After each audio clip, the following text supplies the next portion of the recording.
Et yo, bienvenue dans votre Fourth Down by Wake. C'est toujours votre serviteur pour vous donner les bons tuyaux sur cette week 14 NFL. On n'est plus qu'à 4 semaines de la fin de la saison régulière. On est au mois de décembre, donc c'est la première journée du mois de décembre, le mois le plus important de la saison régulière. C'est là que se jouent et se perdent les places en playoff. Alors, pour commencer cette semaine, on a le match donc de la nuit de jeudi à vendredi qui oppose les Lions de Détroit côté 1,49 aux Packers de Green Bay côté à 2,30. Les Lions qui restent sur une victoire étriquée à Thanksgiving face aux Bears de Chicago. Match qui pouvait très bien perdre. Et en face, on a donc les Packers de Green Bay qui restent sur une victoire plutôt convaincante. La dernière fois qu'ils ont joué, je ne sais d'ailleurs plus contre qui, je vais vérifier cette information, parce que ça c'est quelque chose que j'ai complètement oublié. Je crois qu'ils n'ont peut-être même pas joué la semaine dernière, sur malentendu. Hop, parce qu'ils ont battu les 49ers 35-10, ça, ou 38-10. Et depuis, ils ont battu les Dolphins. Ils ont battu les Dolphins 30-17. Bon, c'était prévisible, hein, puisque les Dolphins en température négative sont très mauvais. Donc voilà, deux équipes plutôt en forme qui sont en haut de leur division. Les Lions premier, les Packers, il me semble, sont deuxième. S'ils ne le sont pas, ils sont deuxième ex aequo, hein, très honnêtement. Donc, pour ce match, vu que les Packers ont perdu le match précédent, je les vois mal perdre 2 fois d'affilée face à un rival de division, parce qu'en général, voilà, c'est quand même des matchs toujours un peu spéciaux, toujours difficiles.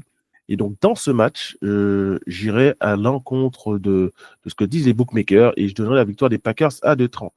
Hein, petit upset alerte ici déjà pour commencer l'émission, c'est pas plus malin. En vrai, on va pas se mentir. Donc ouais, victoire des Packers. Après, en marqueur, là, bon. Alors, si vous voulez vous amuser à prendre Montgomery et Gibbs à 1,60 et 1,65 respectivement, pourquoi pas. Un Amon-Ra St. Brown à 2,10, qui est déjà un peu plus intéressant. Sinon, à mon avis, mon choix va se tourner, comme d'habitude, quand je parie sur les Lions, sur Jameson Williams et Sam Laporta, le tight end qui a en plus marqué 2 TD la semaine dernière, lors du dernier match face à Chicago. Donc oui, ces deux mecs-là marqueurs, pourquoi pas. Hein, ils sont côté Jameson Williams à 3 et Laporta à 3,25 pour l'instant sur Winamax. Côté Packers, on va faire dans le classique aussi. On va éviter le tight end Tucker Craft parce que les Lions sont la meilleure défense contre les tight ends de la ligue. Par contre, on va éviter Josh Jacobs à 1,75. Et évidemment, surtout que les Lions sont très bons contre la course. Donc, ce qui nous laisse un choix entre 3 joueurs. Jayden Reed, Christian Watson, Romeo Doubs. Et si je dois choisir parmi ces 3-là, je choisirais Jayden Reed, qui en plus a joué à la fac de Michigan State. Michigan State qui se trouve, donc, comme son nom l'indique, dans l'État du Michigan, qui est l'État où se trouve la franchise de Détroit. Donc, c'est un peu un homecoming pour lui. Donc, Jayden Reed marqueur. Il a marqué un doublé la semaine dernière, en plus, je crois. Donc, il est en feu. Jayden Reed marqueur. Romeo Doubs aussi à 3,25. C'est sympathique. Je laisse Christian Watson à 3. Je l'abandonne. Je ne le prends pas. Mais si vous le prenez, c'est pas choquant. Si vous le prenez, c'est pas choquant. Mais Jayden Reed à 2,60, c'est plutôt solide. C'est plutôt solide. Ensuite, premier match de dimanche, les Eagles de Philadelphie rencontrent les Carolina Panthers. Les Panthers de la Caroline, qui sont une équipe qui devient de plus en plus respectable en ce moment. Ils auraient dû battre les Buccaneers de Tampa Bay le week-end dernier. Ils ne sont pas passés loin, comme ils auraient dû battre les Chiefs de Kansas City aussi. Ils ne sont pas passés loin. En face, on a l'équipe en forme du moment. En NFL, c'est les Eagles de la Philadelphie qui en fait sont en train de montrer qu'ils sont des favoris pour le titre, tout simplement cette saison, avec un Jalen Hurts très efficace, mais surtout, en fait, ce qui a changé dans cette équipe, c'est l'arrivée de Saquon Barkley, qui a redynamisé cette attaque, et la défense aussi, hein, avec l'arrivée de Vic Fangio, le coordinateur défensif, et les très bons choix de draft, hein, qui ont payé tout de suite des dividendes. On peut penser donc à Cooper DeJean ou DeJean, peu importe comment disent les Américains, et Quinion Mitchell, qui est peut-être le meilleur cornerback rookie de la ligue. Et quand je dis peut-être, on peut même enlever le peut-être. En tout cas, voilà, les Eagles côté 1,11 et les Carolina Panthers côté à 4,90. Alors, on n'a pas les cotes marqueurs. Bon, je peux vous dire déjà, on oublie Saquon Barkley. Ça, on oublie fort. Jalen Hurts, on va oublier fort. Donc, on peut, bon, ça ne laisse pas beaucoup de possibilités. On peut penser avec Dallas Goedert. Ça peut toujours être efficace face aux Panthers de la Caroline. Dallas Goedert. Éventuellement, AJ Brown, mais la défense des Panthers contre les receveurs, enfin, en tout cas, JC Horn est très, très fort. Après, bon, il faudra voir l'état de santé de Devontae Smith. Sinon, en second couteau, plutôt que AJ Brown, Devontae Smith. Vu qu'il a joué la semaine dernière, à mon avis, donc on peut partir sur Devontae Smith et Dallas Goedert. Bien évidemment, si les cotes sont intéressantes, hein, Devontae Smith, il faut qu'il soit au-dessus de 2,30 pour que ça soit intéressant. Côté Panthers de la Caroline, c'est une équipe qui a retrouvé du peps depuis le retour de Bryce Young en tant que titulaire au poste de quarterback. Il est très très bon et il est en train de montrer pourquoi il était le premier choix de la draft la saison dernière. Donc Bryce Young est très en forme, il arrive à trouver ses receveurs. En ce moment, il est très très fan de David Moore, le receveur des Panthers de la Caroline. Donc à vérifier sa cote, si elle est aux alentours de 3-4, c'est vraiment pas trop mal du tout, du tout. Après, côté Panthers, à mon avis, les Panthers, ils vont pas se faire shut-out. Ils vont marquer des points. Après, est-ce qu'on peut aller... C'est risqué, hein, puisqu'ils vont perdre ce match, à mon avis. Mais... Et non, vous savez quoi, je vais dire qu'ils vont gagner. Allez, soyons fous. On veut dire qu'ils vont gagner. Non, ils vont gagner ce match. Ils vont marquer des points. Après, qui va marquer? Ça peut être Adam Thielen. Ça peut être Xavier Liggett. David Moore. Il faudra faire un choix entre ces trois-là. Et bien évidemment, Chuba Hubbard, le running back. Mais bon, on va faire un choix entre ces trois joueurs-là avec une petite préférence pour David Moore. Parce qu'en ce moment, c'est vraiment le receveur qui est plus targeté, j'ai l'impression, de ce que je vois, des Panthers de la Caroline. OK, prochain match. Les Vikings du Minnesota, côté 1,35, reçoivent les Falcons d'Atlanta, côté à 2,70. Les Falcons qui ont un problème au poste de quarterback. Mon Kirk Cousins, mon cousin Kirk. A lancé 3 ou 4 interceptions le week-end dernier dans la défaite des Falcons face aux Chargers de Los Angeles. Prestation très très décevante de sa part. Est-ce qu'il va rebondir? C'est pas la meilleure défense contre qui on peut rebondir, les Vikings du Minnesota, menés par notre ami Sam Darnold. Ouais, victoire des Vikings, à mon avis, ici.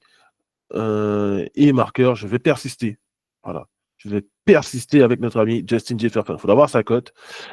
Si elle est à 2 au-dessus de 2 plus, on prend Justin Jefferson. Et j'ai envie de vous dire, alors, Justin Jefferson, ça c'est parce que je persiste. S'il est à 2, en vrai, prenez-le pas. Ne le prenez pas. Ne le prenez pas s'il est à 2. Il faut prendre dans ce cas notre ami Jordan Addison, qui est bien mieux coté. Par contre, je vais vérifier notre ami TJ Hawkinson. Face aux Falcons, c'est prenable. C'est prenable. Voilà, c'est une défense moyenne contre les Titans, les Falcons. Mais en tout cas, Jordan Addison, la côté en général plus intéressante que celle de Justin Jefferson, même si Justin Jefferson va faire 4 matchs qu'il n'a pas marqué. Donc l'histoire nous dit qu'il va marquer. En plus, à domicile, il est capable d'en mettre un doublé. En vrai. En vrai, il est capable de mettre un doublé de Justin Jefferson. Donc, ouais, il faudra faire un choix entre JJ, Jordan Addison et TJ Hawkinson. Lequel sera fait, on verra dimanche. Enfin, vous verrez dimanche lorsque je mettrai mes choix sur X. Alors, ensuite, prochain match. Les Buccaneers de Tampa Bay, côté 1,29, reçoivent les Raiders de Las Vegas. Les Raiders qui auraient dû gagner leur match le week-end dernier face aux Chiefs, ils auraient dû gagner si ce n'était pas pour une erreur de transmission entre le quarterback et le centre. Ils auraient gagné ce match face aux Chiefs. Donc, c'est une équipe qu'il faut quand même, à mon avis, respecter. Les Buccaneers de Tampa Bay, eux, sont sortis un peu miraculeusement face aux Panthers de la Caroline. Côté 1,29, bon, après, les Buccaneers ont besoin de cette victoire. Ils sont en quête de victoire pour aller chercher les playoffs. Donc, cette victoire le ferait du bien. Donc, je vais dire victoire des Buccaneers avec Mike Evans. Ça, c'est la base. Si on trouve Mikey à 2,20, on prend. Mike Evans qui a marqué le week-end dernier, qui risque de marquer ici une voire deux fois, que personne chez les Raiders peut le stopper. Hein. Honnêtement, il n'existe pas ce joueur des Raiders qui peut le stopper. Après, côté Raiders, par principe, mais juste par principe, on peut prendre Brock Bowers. Et j'ai envie de vous dire de prendre aussi Jacoby Myers, l'ancien joueur des Patriots, qui est devenu le receveur numéro 1 chez les Raiders après le départ de Davante Adams aux Jets. Donc, vu qu'ils ont la 27e défense contre les receveurs, c'est un choix qui peut être judicieux. Alors, en général, Jacoby va être coté aux alentours de 3 plus, hein, peut-être même 3,50. Dans ce cas-là, on prend bien évidemment. Et Brocky Bowers, qui est pour moi, à mes yeux, le meilleur talent rookie que j'ai vu depuis que je suis à la NFL. Hein, ça va faire 12 ans. C'est le meilleur talent rookie que j'ai vu. Voilà, tout simplement, Brock Bowers. Et s'il continue comme ça, il va être. Alors, c'est un peu tôt pour le dire, mais s'il continue comme ça, il va être dans la discussion des meilleurs Italiens de l'histoire.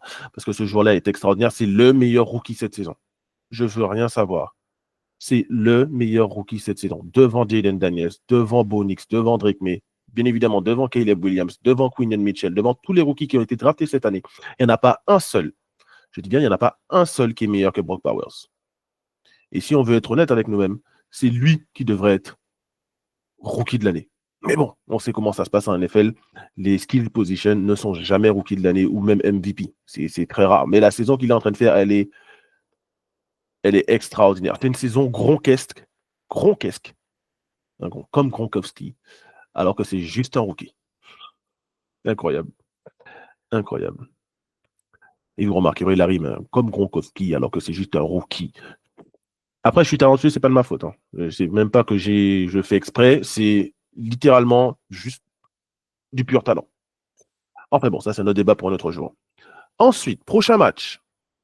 Les Steelers Pittsburgh côté 1,28, reçoivent les Browns de Cleveland dans un match de division tendu. Hein, les Browns de Cleveland qui viennent de m'offrir la plus belle soirée en paris sportif de ma vie, littéralement, avec 2 cotes à 75 validées par les défenseurs de Denver grâce à Jameis Winston. On a même failli passer à côté d'une cote à 60 qui a failli être validée hein, quand Barton, le linebacker des Broncos, s'est fait rattraper avant de pouvoir marquer un pick six lui aussi. Donc, les Browns de Cleveland qui reçoivent les Steelers de Pittsburgh, c'est un match-up qui ne convient pas aux Steelers.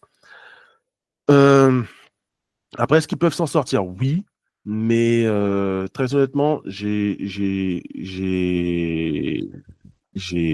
peur pour eux. J'ai peur pour eux. Ils seraient capables de perdre ce deuxième match face aux Browns. En tout cas, ce sera un match serré, à mon avis très serré. Ça va se jouer en moins d'un touchdown, ça. Après, qui va gagner? Bon, là, comme j'ai dit, j'ai envie de dire les Browns, hein, mais j'ai quand même du mal. 2 défaites face aux Browns cette saison, ça fait beaucoup.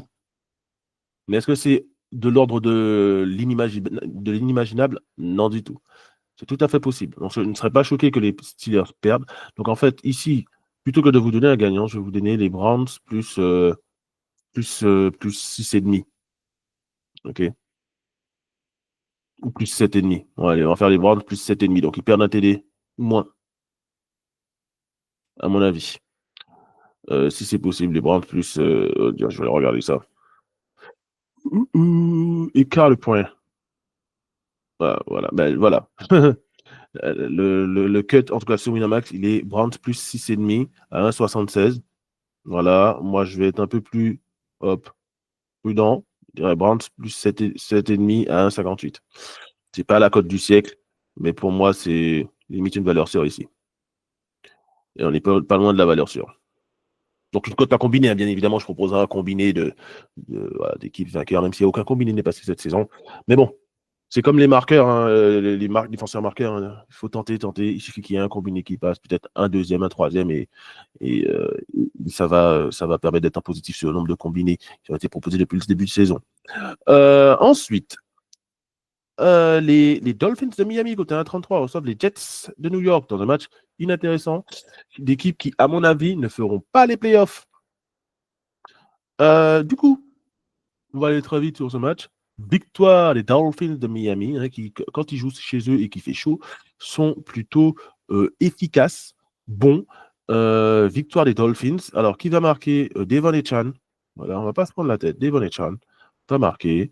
Euh, et j'ai envie de vous dire aussi Jonnu Smith, le tight end qui est en feu depuis quelques matchs, ancien des Patriots et les Titans du Tennessee, hein, l'équipe qu'il avait drafté à l'époque. Donc, ouais. Et aussi les Falcons. Ça, parce que après les Patriots, c'est passé par les Falcons avant de revenir chez les Dolphins. Donc, ouais. Victoire des Dolphins, hein, 33, plutôt clair et net. À mon avis, victoire aisée. Euh, victoire, victoire aisée, hein, je vous dis. Ici, alors, on va regarder les quarts de points, mais ici, j'ai envie de vous dire victoire aisée. Hop.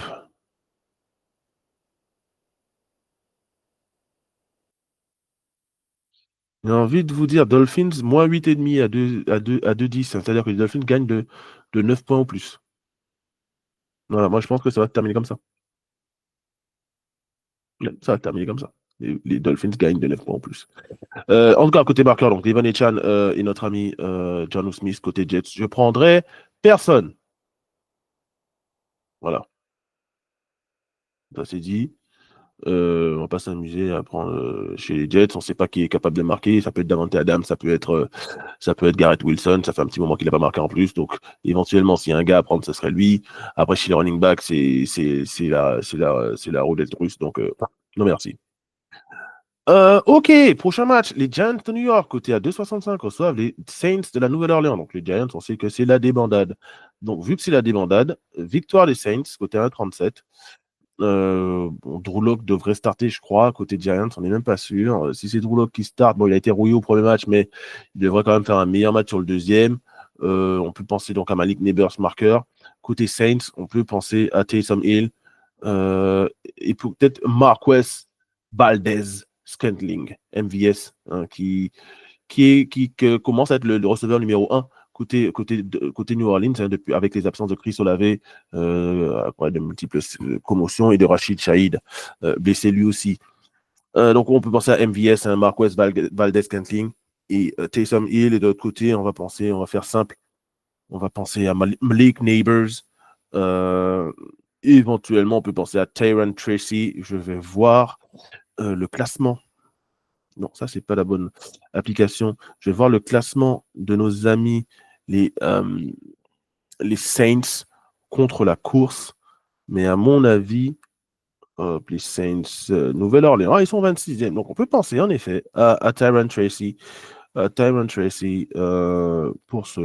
Pour ce match, côté contre la passe, les Nouvelle-Orléans, voilà, c'est 29e. Donc, c'est pas une défense, c'est pas la défense du siècle. Donc, on peut prendre les deux. Hein, voilà. On peut prendre les deux. Donc, je vais peut-être, ça va peut-être être un match à points sur le malentendu de faux témoins.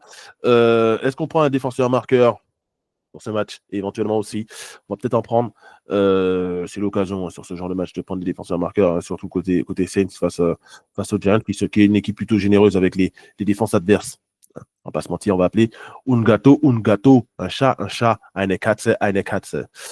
Ok. Ensuite, les Titans du Tennessee, côté 1,45, reçoivent les Jacksonville Jaguars. Côté à 2,40, les Jaguars qui ont. Alors, les Titans du Tennessee qui ont fait une défaite large le week-end dernier. Bon, il n'y a pas eu match. Défaite contre qui d'ailleurs? Tiens, ça, je vais chercher. Je ne me souviens plus. Je sais que c'était une défaite large et qu'ils n'ont pas existé, qu'ils ont eu froid, visiblement, les pauvres joueurs du Tennessee qui ont joué contre les Commanders de la Caroline, voilà, les Commanders de Washington plutôt. Donc ils ont perdu 42-19. Voilà, bon, c'était pas, il y a jamais eu match, jamais.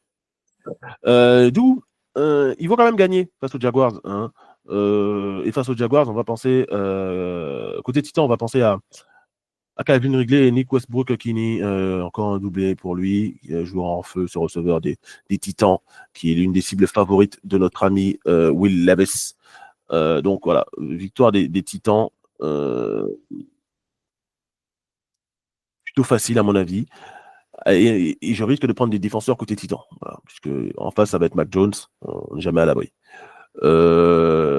Pour parler des Jaguars, voilà, ils ont perdu leur quarterback, Trevor Lawrence, sur un plaquage dur, ce plaquage de Aziz Al-Shahir sur notre ami Trevor Lawrence qui a perdu connaissance et qui a été évacué. Alors, par contre, j'entends beaucoup d'histoires sur Aziz Al-Shahir et ça m'attriste un petit peu parce que on est en train de le faire passer pour un dirty player, Aziz Al-Shahir. Alors, est-ce qu'il y a eu des moments où est-ce qu'il a mis un coup de poing à un autre joueur? Ouais. Est-ce qu'il a été limite à certains moments de sa carrière? Oui. Enfin, c'est un linebacker. Tous les linebackers sont comme ça. C'est l'essence même du poste. Hein. C'est un poste où tu es censé être agressif. Et de toute façon, quand tu joues en défense, tu es censé être agressif. Donc, on est en train de reprocher à un joueur dont le métier, c'est d'être agressif et violent. On est en train de lui reprocher d'être agressif et violent. Essayez de me faire comprendre un petit peu le cheminement de pensée dans tout ça. Là, moi, j'y arrive pas. Autre chose, au bout d'un moment, les quarterbacks, et ça, je parle pour les quarterbacks peut-être les jeunes qui écoutent l'émission, s'il y en a, et qui jouent quarterback.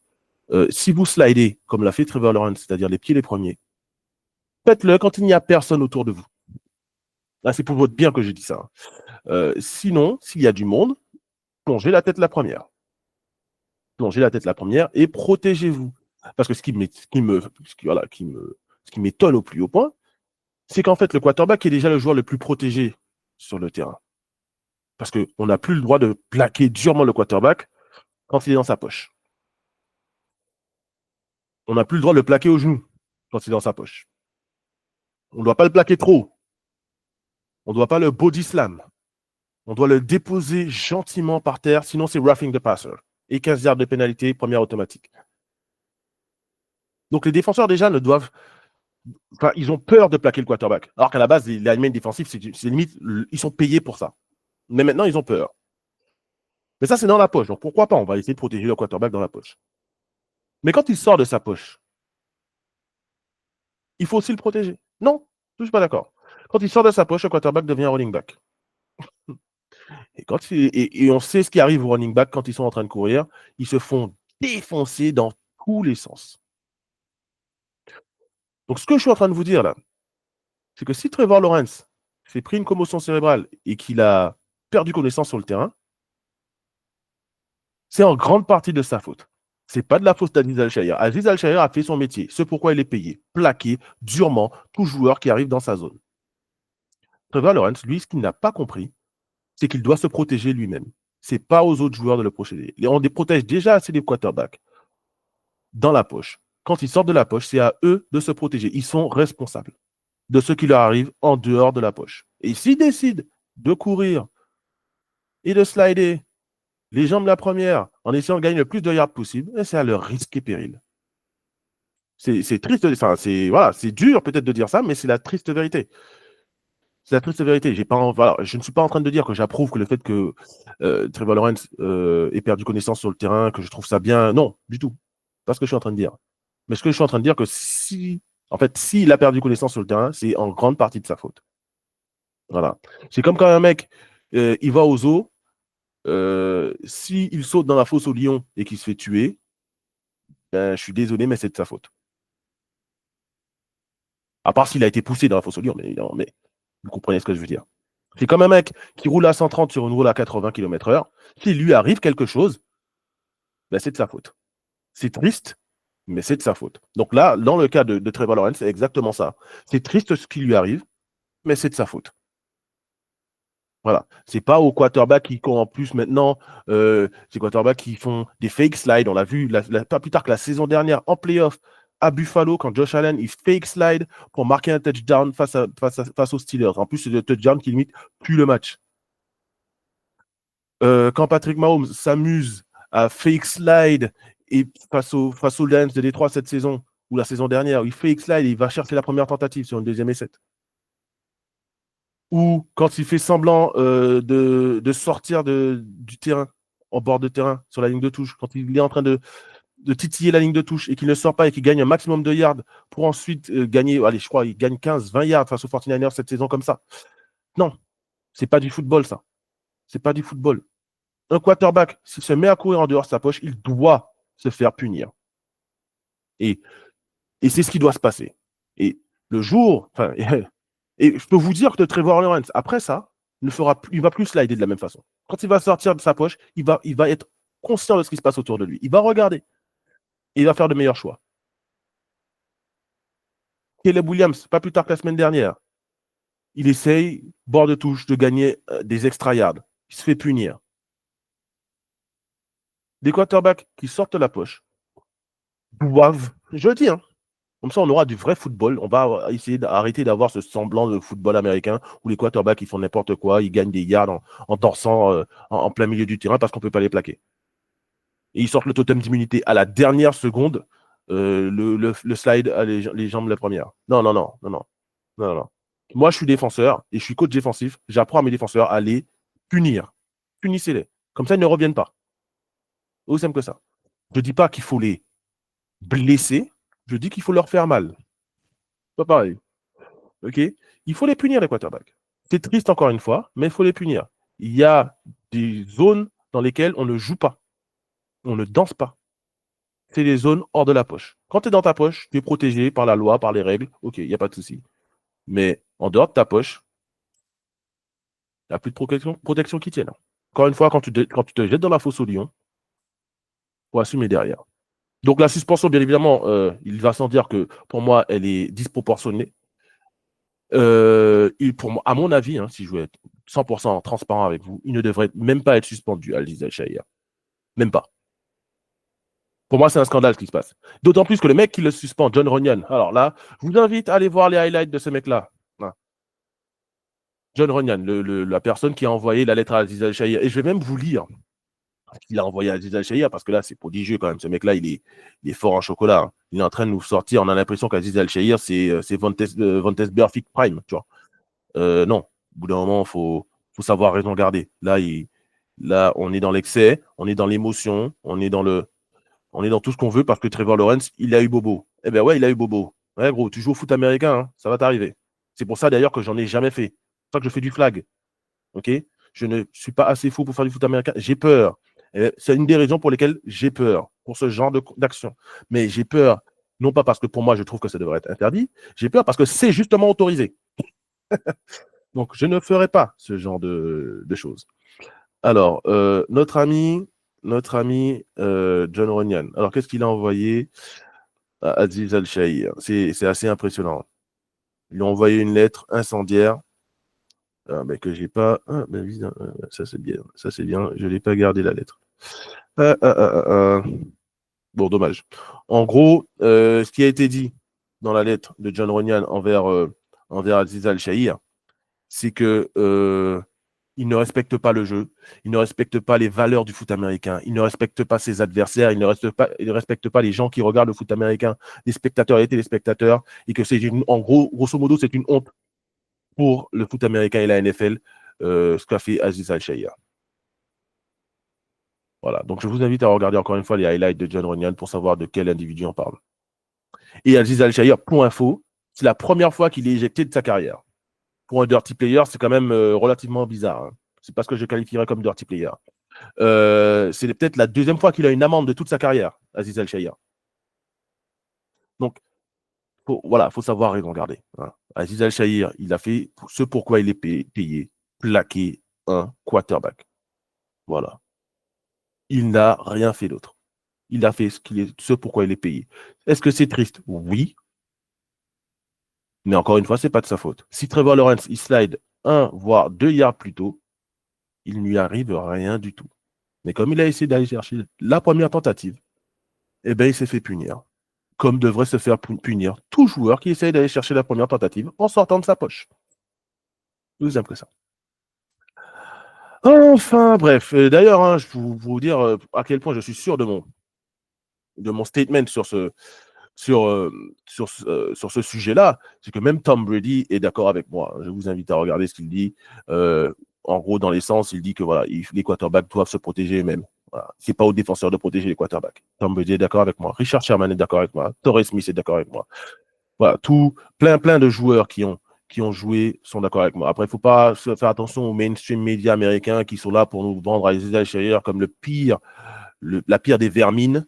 C'est complètement faux. Voilà. On a l'impression que le gars, il a tué quelqu'un. Et encore, s'il était arrivé quelque chose de même plus grave à Trevor Lawrence, s'il était, admettons, qu'il devienne un légume, ce ne serait toujours pas de la faute d'Aziz Al-Shaya.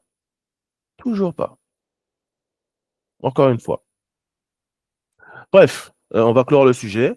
Et on va passer au prochain match. Les Cardinals d'Arizona, côté à 1,62, reçoivent les Seahawks de Seattle, côté à 2,05, dans un match ultra important de NFC West. Match limite pour le titre de division entre ces deux équipes qui se tirent la bourre. C'est une division très serrée. À mon avis, dans ce match, le premier match n'a pas été très prolifique en termes de points. Il a été même décevant à ce niveau-là. Mais les Seahawks ont gagné à domicile. Là, je vois encore une victoire des Seahawks parce que c'est une équipe qui est en forme en ce moment. Là, je les vois, je les sens bien. Ils ont eu un trou d'air. Là, clairement, tout le mois d'octobre et début novembre, ils ont eu un vrai trou d'air. Là, les Seahawks, en termes de performance, c'était vraiment moyen. Et là, ils ont retrouvé un semblant de rythme qui pourrait les amener vers le titre de division, à mon avis. Et ça passe par une victoire face à Arizona Arizona qui reste sur sur une série plutôt négative. Donc, victoire des Seahawks à 2,05 en plus, c'est intéressant. En marqueur, Kylin Metcalf n'a pas marqué depuis très longtemps, donc on peut penser à lui.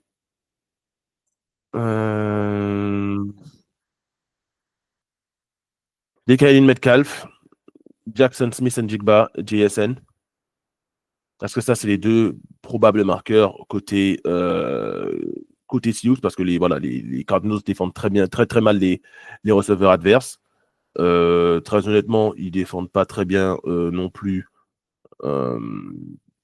la course. Ils sont 13e. Bon, c'est dans la moyenne, pas la moyenne haute, mais ils sont tellement mauvais contre la passe qu'en fait, il faut remettre dans son contexte les stats contre la course. Côté Seahawks, Seattle est classé 21e contre la course, donc on peut penser à James Conner. Et contre la passe, donc comme je l'ai dit, Seattle, ça va un peu mieux. Ça va un peu mieux contre la passe. Seattle est classé, je cherche, je ne les trouve pas, 12e. Hein. Mais sur les 3 derniers matchs, ils sont bien en dessous de leur moyenne de saison en termes de passe. Sur les 3 derniers matchs, ils sont à 188 yards à la passe encaissés contre 210 sur la saison. D'accord. Donc, et le dernier match, ça a été 169 face à Atlanta. Pas face à Atlanta, mais le dernier match, ils ont encaissé que 169 yards à la passe. Donc, c'est une équipe qui est en train de retrouver son rythme sur le côté défensif, notamment contre la passe. Donc, ouais, on peut penser éventuellement à James Conner. Trey McBride, c'est un joueur qui est par essence intéressant parce que c'est une des targets préférées de notre ami Kyler Murray. Donc, à voir, il faudra peut-être faire un choix entre Conner et McBride. Et en vrai, si Conner est au-dessus de 2, je pense que je vais prendre James Conner. Mais ça m'étonnerait. Sinon, on part du côté des Seahawks avec Kylin Metcalf et JSN. Voilà. À mon avis, ça va s'arrêter là au niveau des choix pour ce match. Mais victoire des Seahawks. Ensuite, les Rams de Los Angeles, toujours en NFC West, côté à 2,55, reçoivent les Bills de Buffalo, côté à 1,40. Les Bills qui restent sur une victoire 35-10 face aux 49ers de San Francisco. 49ers qui est une équipe tout simplement décimée, des policiers de partout. Donc voilà, difficile pour eux de performer à haut niveau quand on a autant de blessés et de tragédies même au sein de l'équipe. Hein. J'en parlerai juste après parce que c'est le match dont on parle après, mais voilà, c'est une équipe qui vraiment joue vraiment pas de chance cette saison. Donc ouais, on parle des Rams côté à 2,55. Je les prends à domicile côté à 2,55. Je les prends à domicile. Pourquoi? Parce que Buffalo, c'est de l'autre côté des États-Unis. Ils vont jouer donc Buffalo dimanche. Là, ils traversent les États-Unis pour aller jouer à Los Angeles. Littéralement, hein, de la côte est à la côte ouest. Ils vont faire plus de 4000 km pour aller jouer. Donc, victoire des Rams de Los Angeles avec comme marqueur toujours nos amis Kupp et Nakua. Ok, côté Bills, on verra là pour l'instant, honnêtement, je ne sais pas. Mais pour l'instant, Kupp et Nakua côté Bills. Ensuite, les 49ers de San Francisco, côté à 1,43, reçoivent les Bears de Chicago, côté à 2,45. Alors, malgré les blessures chez San Francisco, je prends San Francisco. Voilà. Marqueur, Deebo Samuel, George Kittle. Basta. On va pas plus loin que ça. Côté Bears, on peut penser à Keenan Allen, qui est en très grande forme, et DJ Moore. DJ Moore, Keenan Allen. Ouais, donc je disais qu'il y avait des tragédies chez les 49ers. Hein. Ouais, on a appris que Trent Williams, le tackle gauche, a perdu son nouveau-né. En plus, qui était un jumeau, le frère jumeau du nouveau-né est mort pendant la grossesse. Donc ça, c'est une tragédie de plus. Après, celle de Charvarius Ward, qui a perdu sa petite fille d'un an ou deux. Donc cette saison déjà, après les blessures de Brandon Ayuk, de Christian McCaffrey, donc ça fait beaucoup pour cette équipe qui, à mon avis, n'ira pas en playoff cette saison, mais gagnera quand même ce match, hein, à mon avis. Ok, le match de dimanche à lundi, c'est les Chiefs de Kansas City côté 1,43 face aux Chargers de Los Angeles côté à 2,45 ici. On va sur l'upset. On prend les Chargers. Parce que déjà, ils matchent bien contre les Chiefs, qui sont nuls offensivement et qui sont en train d'être dans le dur défensivement. Donc, on va prendre les Chargers côté à 2,45. Pour moi, c'est un coup à faire. Après, chez les marqueurs, c'est compliqué. On peut penser à Gus le Bus, Gus Edwards, Ladd McConkey, Joshua Palmer. À mon avis, ça va se jouer entre ces trois-là. Il faudra faire un choix. Côté Chiefs, je ne prends pas de marqueur, j'ai arrêté. Ça sert à rien. Et pour terminer, le match de lundi à mardi va être très facile à lire aussi. Hein. C'est les Cowboys de Dallas côté à 2,70 qui jouent face aux Bengals de Cincinnati côté à 1,36. Deux équipes qui sont éliminées des playoffs, à mon avis. Donc, victoire des Bengals avec Zach Moss, le marqueur, le running back, qui va marcher sur la défense des Cowboys. À mon avis. On peut penser bien évidemment à Ja'Marr Chase, T. Higgins. Voilà, ça va être les trois marqueurs. À mon avis, ça va être une déculottée côté. Ça va être un match à points. Côté Cowboys, faut voir qui peut marquer. Je penser à Luke Schoonmaker, le tight end. Faut voir l'état de forme de CeeDee Lamb. Si CeeDee Lamb n'est pas en forme, penser à Brandon Cooks. Ouais, ça peut être ça, parce que c'est vrai que la défense des Bengals est vraiment très mauvaise. Ça peut être ça, ouais. On peut être Schoonmaker, Brandon Cooks, CeeDee Lamb. Voilà, ça peut être des marqueurs. Et côté Bengals, Zach Moss, T. Higgins, Ja'Marr Chase. À mon avis, ça va se terminer comme ça. Voilà. Voilà pour cette semaine 14 NFL. N'hésitez pas en commentaire à me dire ce que vous pensez de mes vidéos. Et puis même, donnez-moi vos pronostics en commentaire. Hein. Qui vous allez prendre, qui vous voyez marquer un touchdown ou qui vous voyez gagner un match. Mettez tout cela en commentaire. Tout ça avec un pouce bleu. Ça fait toujours du bien pour le référencement. Et des partages, des likes. Hein. Tout ça, on aime. Pouce bleu, commentaires, partage sur toutes les plateformes où vous êtes. Ça fait toujours plaisir. Ça aide la cause. Et ça aide Bibi surtout, en fait, quand on parle de tout ça. En attendant, prenez soin de vous. Et sur ce, peace.